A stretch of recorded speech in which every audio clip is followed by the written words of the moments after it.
Les avalanches, depuis 20 ans, c'est la passion d'Alain Duclos. À la fois ingénieur, pisteur secouriste et guide d'haute montagne, cet expert en nivologie a créé il y a 2 ans une banque de données internationale. 139 avalanches y sont déjà recensées.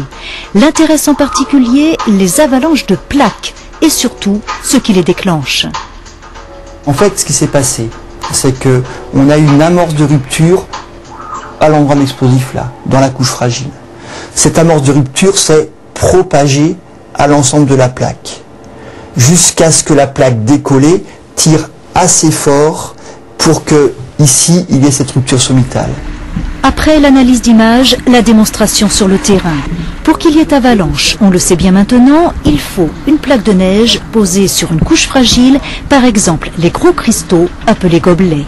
La présence de gobelets permet d'expliquer des phénomènes insolites, de type déclenchement à distance, de type déclenchement de très vastes plaques, de type déclenchement de plaques épaisses. Par contre, il faut bien avoir en tête qu'à chaque chute de neige ou à chaque épisode de transportage par le vent, il suffit qu'il y ait une pente à 30 degrés et cette neige récente pour que l'ensemble démarre en plaque.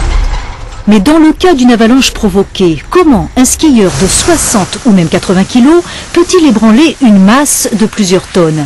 À ce sujet, une nouvelle théorie. L'avalanche est déclenchée ni par le poids de la personne, ni par le cisaillement des skis.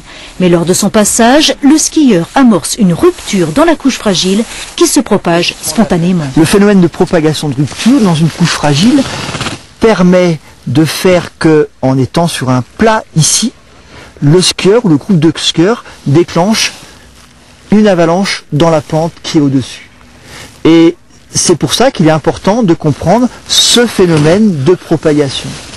Ce qui étonne Alain Duclos, c'est qu'il n'y ait pas plus d'avalanches, car en fait, le phénomène est plutôt rare, même lorsque toutes les conditions sont réunies. Beaucoup d'inconnus demeurent, d'où la difficulté à estimer les risques.